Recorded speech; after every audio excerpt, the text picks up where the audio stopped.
ओम शांति। सावधान। प्रकृति का डिमांड क्या है? प्रकृति सूद समेत अपना हिसाब लेगी। आप सब देख रहे हैं, छोटे मोटे आपदाएं तो आते ही रहते हैं। साल में कई बाढ़ तो कई भूकंप आते ही रहते हैं। कई नए नए वायरस तो निकलते ही रहते हैं, जो कब किसको किस तरह से दुख देते रहते हैं। यह तो चलता ही रहता है, लेकिन प्रकृति अपने मूलभूत में जा रही है तो वह अपना रंग दिखाएगी जरूर।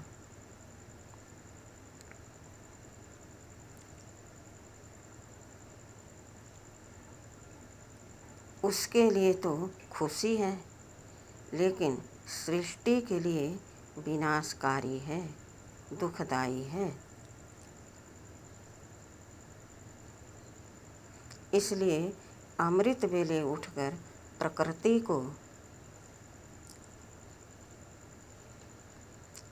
बहुत शुभ भावना और शुभ कामना से सकाश दें, उसको खुश करें।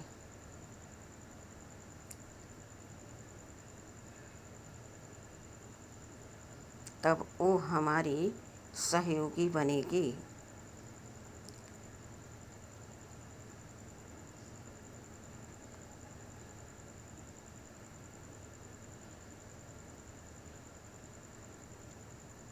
हम सभी मनुष्यात्माएं इस सृष्टि पर अपनी मनमानी बहुत करते हैं।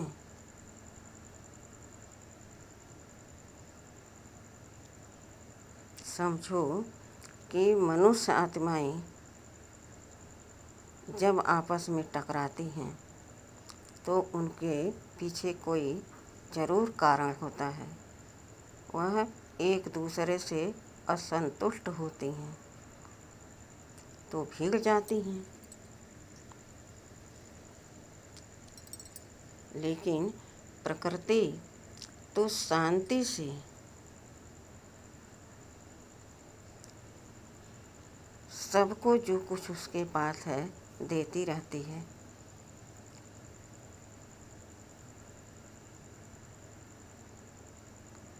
फिर भी हम उस सब का ख्याल नहीं करते।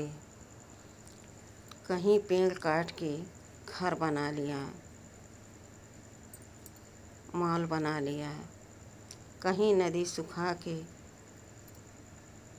एक कॉलोनी बसा लिया, एक नगर बसा लिया। वृक्षों को काट कर हम फैक्ट्रियाँ बना लिए, घर बना लिए।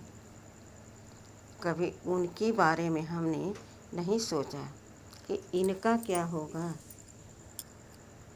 इनकी स्वतंत्रता कैसे इनके पास रहेगी।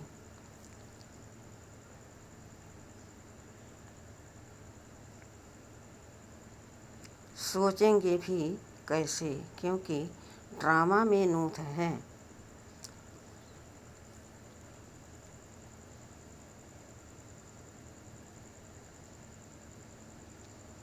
उतार चढ़ाव, एक इधर सुख तो एक इधर दुख, अर्थात 2500 वर्ष सुख तो 63 जन्म दुख, माना 2500 वर्ष दुख।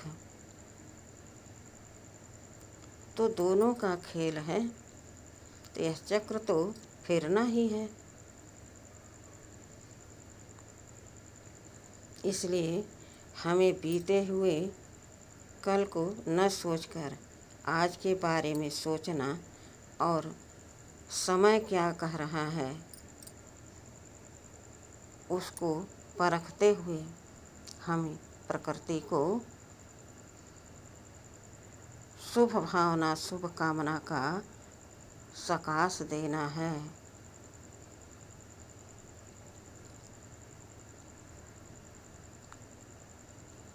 अमृत वेले बाबा के पास बैठ जाओ। आओ बाबा और उनसे सर्व शक्तियाँ भरते रहो। देखो बाबा गुणों का भंडार है, शांति का सागर है, सुख का सागर है, प्रेम का सागर है, आनंद का सागर है।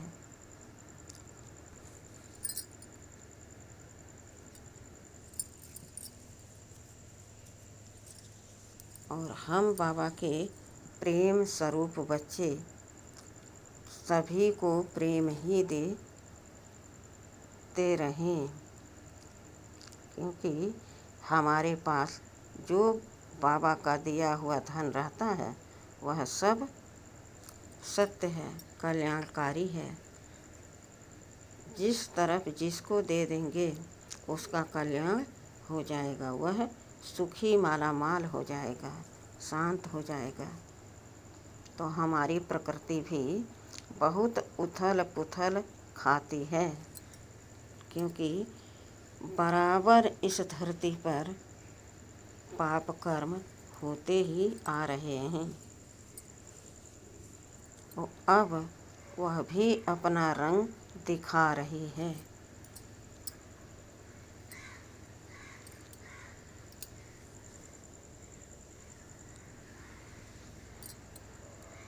आप सब देख ही रहे हैं, हर रोज़ अखबारों में सुनते ही हैं। बड़े बड़े रिसर्च भी इसको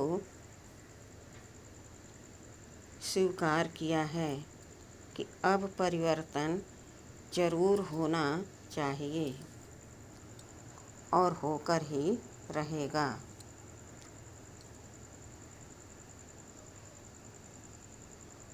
इसमें कोई कुछ कर नहीं सकता, इसलिए अपने आप को हमेशा समझें कि मैं दाता के बच्चे हैं। मुझे प्रकृति को भी दान देना है, अपनी शुभ भावना शुभ कामना का।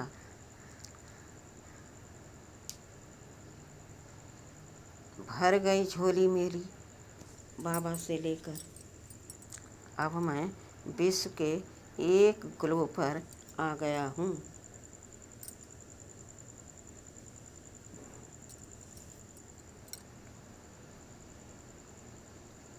चारों ओर अपनी दृष्टि दें और पीछे फिर अपनी शुभ भावना शुभ कामना का शक्ति प्रदान करें।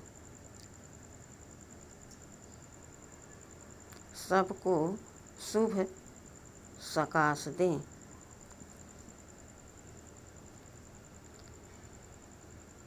सब सुखी रहें, सब शांति में पड़े रहें।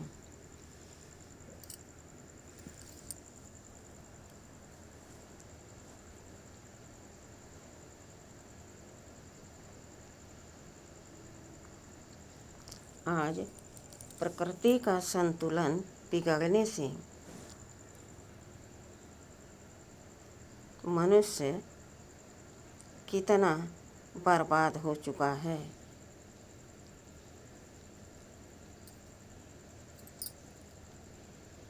क्या क्या आज ताकत की चीज़ें खाते हैं, लेकिन उनके तन में अनेकों प्रकार की बाधाएं बनी रहती हैं।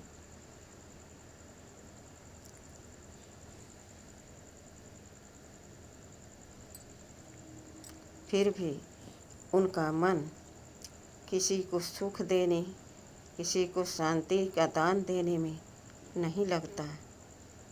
एक दूसरे को हमेशा गलत ठहराने की इच्छा जागती रहती है किसी न किसी बहाने से।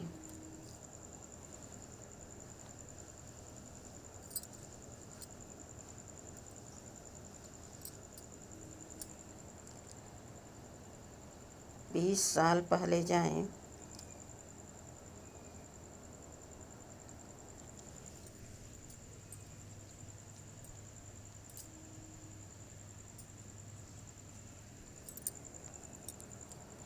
तो तब इतनी सुख सुविधा नहीं थे।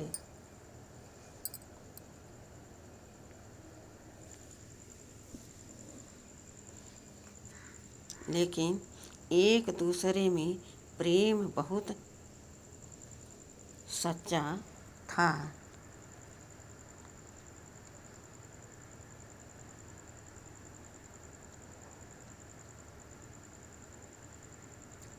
वही प्रेम की शक्ति सबको बांधे रहती थी। सब अपने महसूस होते थे। सबको देखकर निस्वार्थ खुशी मिलती थी।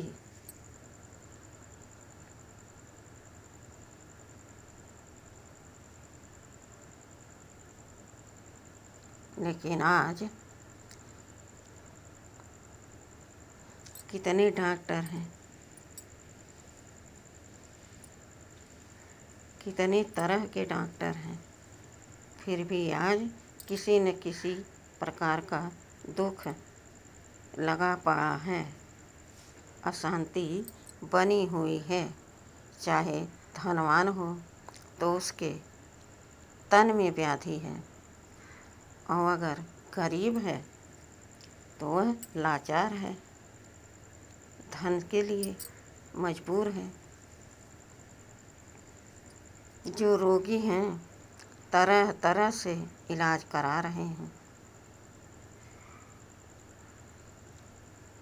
लेकिन आज डॉक्टर क्या कह रहे हैं? आज डॉक्टर भी कह रहे हैं, देखो जब तक जीना है तब तक दवा खाना पड़ेगा। मतलब जीने के लिए हमें दवा खाना पड़ेगा।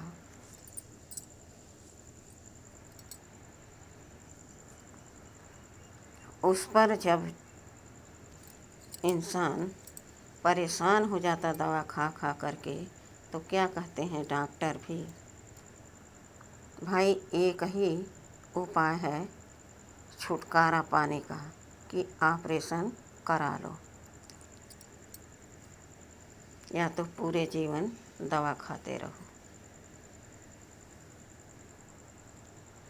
आज हर एक व्यक्ति दवा पर डिपेंड हो गया है।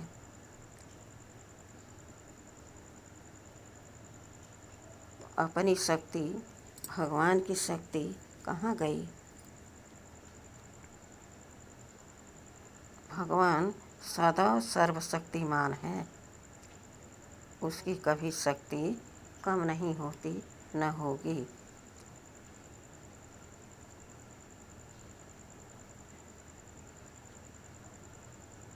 लेकिन हम मनुष्य आत्माओं की शक्तियाँ क्षीण होती रहती हैं, क्योंकि हमें नकारात्मकता बहुत बढ़ जाता है।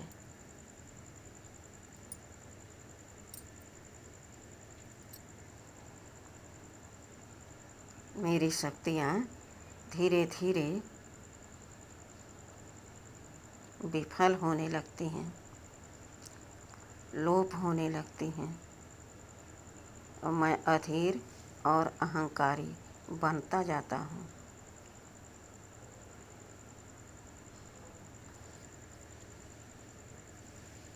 देखो, बुखार जल्दी से या और कोई रोग बहुत तीव्र गति से पकड़ता है तो किसको? जो तन से कमज़ोर होता है।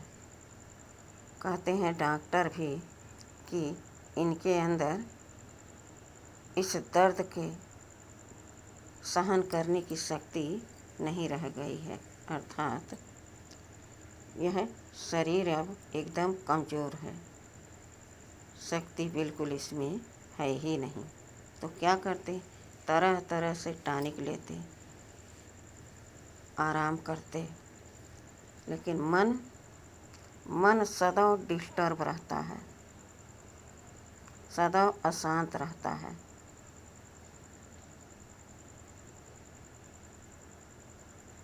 दवा के लिए कम,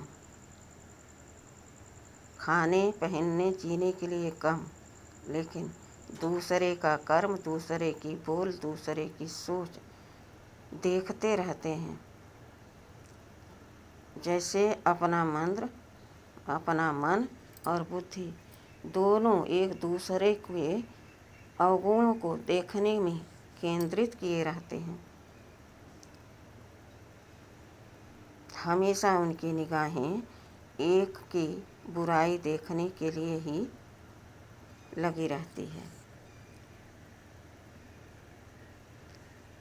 कहते हैं तन नहीं स्वस्थ है तो क्या हुआ, मन हमारा शक्तिशाली है, तंदुरुस्त है। जब मन स्वस्थ है तो तन भी अपने आप स्वस्थ होगा। कि मन बीमार हो गया तो तन भी कमज़ोर हो गया। तन भी कहाँ पर है, मन के साथ है ना, अलग तो है नहीं।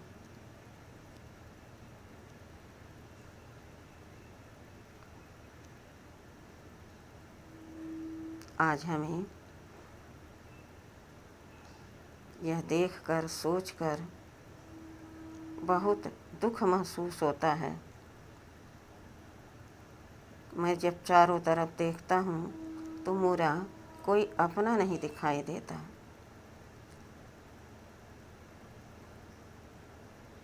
मुझे कहीं शांति सुख का दूर दूर तक नाम निशान नहीं मिलता देखने को।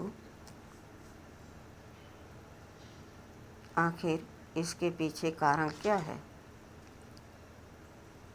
हम मनुष्य आत्माएं ही सब कुछ बिगाड़ डाला है, एक दूसरे की कमी देख देख कर।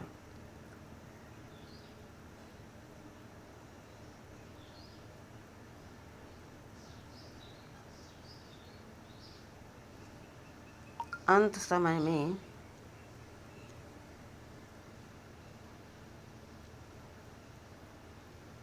जब हम इस सीन को देखेंगे, उसके लिए हमारे अंदर शक्ति चाहिए, देखने की, सहन करने की,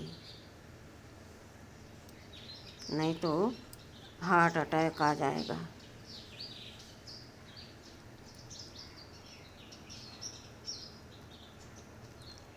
देखेंगे वही जो अपने आप को पवित्र, पावन, शक्तिशाली, बाप समान बनाकर और एवर रेडी हो गए हैं और काम नंबर 1 करते रहते हैं। चेक करने की उनके पास अब कोई ज़रूरत नहीं है कि मेरे पास कुछ कमी है, क्योंकि वो एवर रेडी हो करके एक्स्ट्रा काम कर रहे हैं।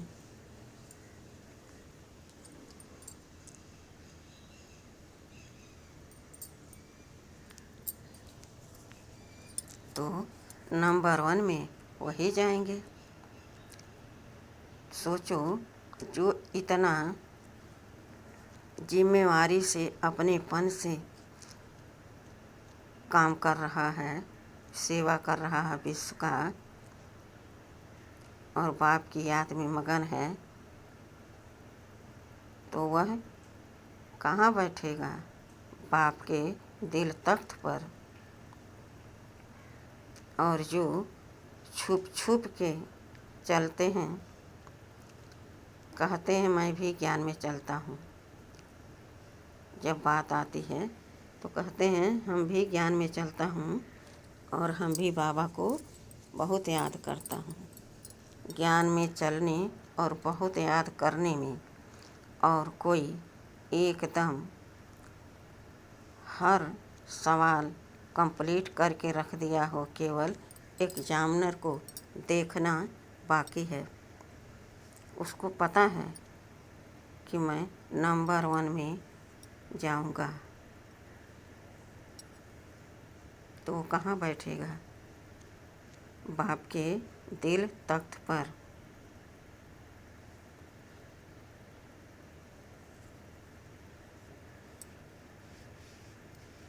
जो यहाँ इस तरह से सेवा में बिजी रहेंगे, दूसरों को उस रास्ते पर चलने की पूरी पूरी उसको हिम्मत देंगे, मदद देंगे, समझाएंगे, तो एक्स्ट्रा भाग तो उनका बन रहा ना।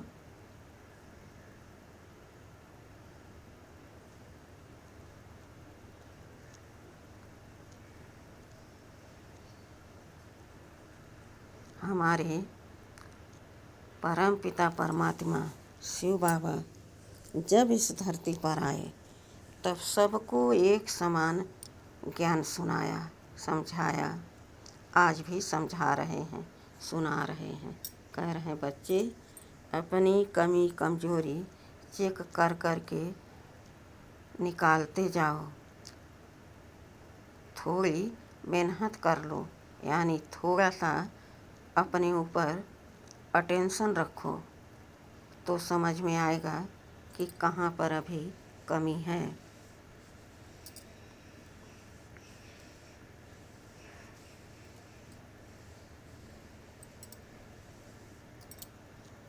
सोचो, हम सर्वशक्तिमान की संतान हैं, फिर भी हर शक्तियों के लिए कितने वर्षों से हम बाबा को पुकारते आए, मंदिरों में जा जा करके मन्नतें मानते आए। दुख से छुड़ाओ प्रभु, सुख दो, विषय विकार मिटाओ। अब भगवान स्वयं इस धरती पर आए और हर समय कह रहे हैं, बच्चे सावधान हो जाओ, यह अंत का समय है। अंत में कुछ नहीं पाओगे। यह पक्का कर लो कि अंत का समय है, तो हमारे सारे विकर्मों का भी अंत हो गया है। ऐसा चेक करो, देखो कहीं हल्का दाग तो नहीं है। अगर हल्का दाग है तो बाप के दिल पर चढ़ेंगे नहीं, और फिर दिल तख्त पर न चढ़े तो राज भाग कैसे पाएंगे? नंबर 1 में कैसे जाएंगे?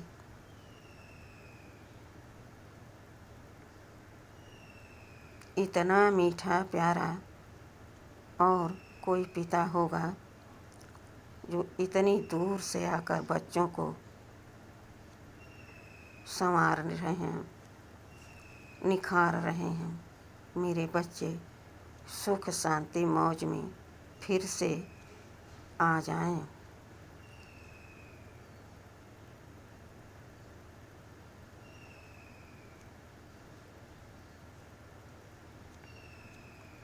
कौवे जैसा मेरा जीवन था, दिन रात छगमुई झरमुई में लगे रहते थे, लेकिन बाबा जब से आए कितना परिवर्तन हुआ।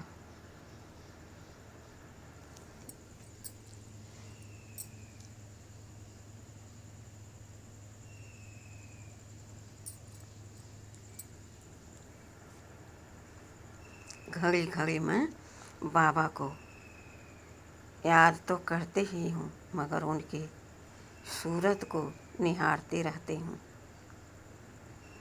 ओहो, देखो मेरा बाबा कितना सफ़ेद, कितनी आभा, कितना प्रकाश, कितना दुलार प्यार हम बच्चों को करते हैं। उनसे शक्ति लेकर हम बदल दें इस दुनिया को, स्वयं को बदल दें। इसमें कौन सी बड़ी बात है। हमारा साथी स्वयं हमारा भगवान, हमारा बाबा है। यह बाबा का कार्य है, तो हमें टेंशन क्यों लेना है। सदा अटेंशन में रहो, खुश रहो। समझो अब हम घर जाएंगे, अपने घर जाने की खुशी में और सेवा करो और खुश रहो। मन डिस्टर्ब कहाँ होता है। जब हम एक दूसरे की कमियां देखते हैं। सो के उठते ही देखो कौन सामने आया।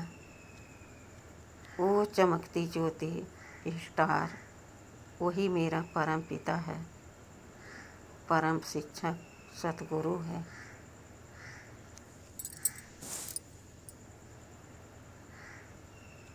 मेरे जीवन के आधार हैं। इस जीवन के सहारे बाबा ने हमें जीवदान दे दिया है, तो हम भी सबको जीवदान दें, सबको शुभ भावना शुभ कामना का सकाश दें। इस तरह से हमें अपने बाबा को याद करें, प्यार करें और सारे मनुष्य आत्माओं को अपना भाई समझकर सबको आगे बढ़ने की मौका दें, सबको आगे करते चलें। सबका भला तो मेरा भी भला हो ही जाएगा। जिसका अंत भला है, अर्थात अंत साफ है, दूसरे की सेवा करता है, तो उसका भला तो होता ही रहेगा। क्योंकि भगवान अंतर्यामी है। समय पर वह अपना रूप दिखाएगा खुद। कितना मैंने समझाया बच्चे तुम्हें, लेकिन तुम मेरी बात का उल्लंघन करते रहे, मेरी श्रीमत का अवज्ञा करते रहे। अब मैं कुछ नहीं कर सकता। इस तरह से हमें साक्षात्कार इसी तन में होता रहेगा, कहीं और नहीं होगा। तो अंत समय की सीन अपनी देखो कि मैं कितना पावन पवित्र बना हूँ, जो मुझे खुशी खुशी घर जाने का चांस मिलेगा। इस तरह से हमें पूरे विश्व की सेवा करनी है। समय तो बहुत कम है और दाग छूटने में बहुत टाइम लगता है। इसलिए तीव्र पुरुषार्थ करो, अपने दाग मिटा लो, पावन बन जाओ, बाबा के साथ जाने लायक।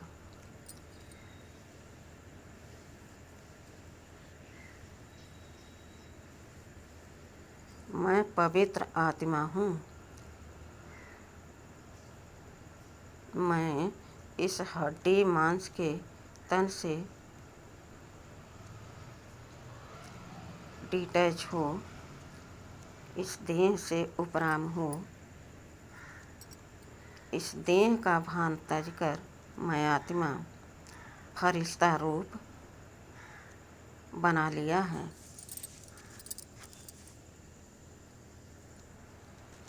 जा रही हूँ अपने वतन। वहाँ हमारे बाप दादा विराजमान हैं।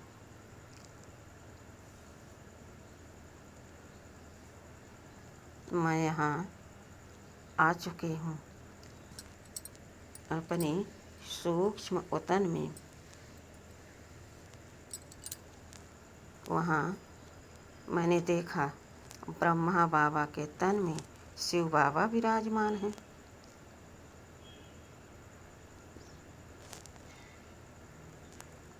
मैं देखते देखते एकदम शक्तियों से भर गई, गुणों से भर गई।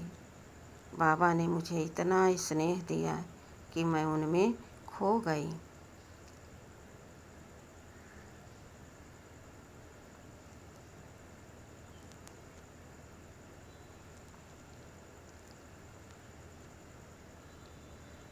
अब मैं आत्मा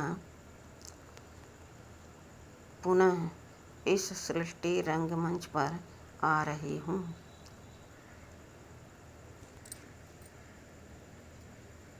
मैं फरिश्ता हूँ। मेरा काम है दुखियों का दुख दूर करना, सबको सुखी बनाना। फरिश्ता किधर आया किधर गया, यह देर नहीं लगता आने जाने में।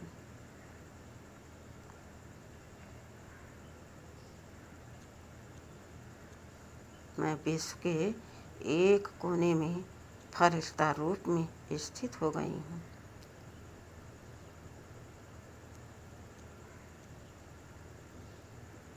पूरे विश्व को सुख, शांति, आनंद, प्रेम का मैं प्रकाश दे रही हूँ।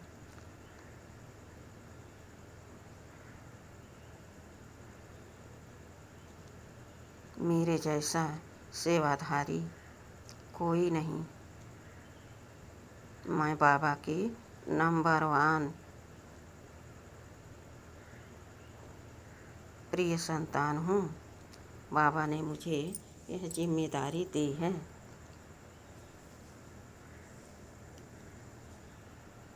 कि मैं सबको शुभ भावना, शुभकामना का सकाश देते रहें। कभी किसी में कोई कमी न दिखाई दे। ऐसी शक्ति का कवच अपने आगे पीछे दाएं बाएं बना लें कि मेरी नज़र किसी बुराई की तरफ देखे ही नहीं।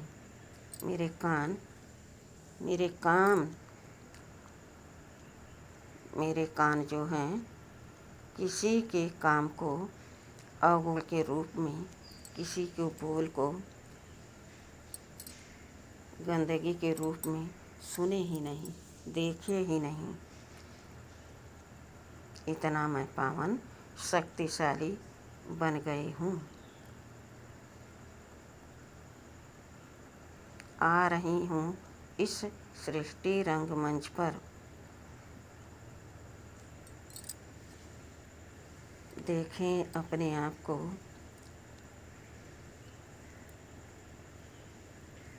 मैं आत्मा इस हड्डी मांस के तन में भ्रुकुटी के बीच मध्य में विराजमान हूँ और मुझसे शक्ति उतर उतर कर एक एक अंग कर फैल रही है, नाखूनों तक जा रही है। सारे अंग को शक्ति से भर दिया है। सब जागृत हो गए हैं। अब मैं किसी को कुछ भी दे सकती हूँ और इन मुख से सेवा कर सकती हूँ, तन से सेवा कर सकती हूँ।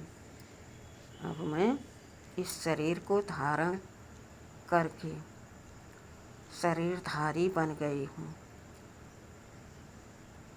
अब मुझे स्थूल कार्य में बाबा के घर में, बाहर, सेंटर पर सेवा देनी है।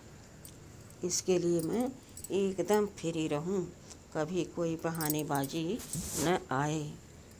ऐसा संकल्प करें, दृढ़ संकल्प करें जो कोई टल न सके। तब हम विश्व सेवाधारी या भगवान के दिल तख्त पर बैठेंगे। और जो भगवान के दिल तख्त पर बैठ गया उसका राज सिंहासन पर बैठना निश्चित है।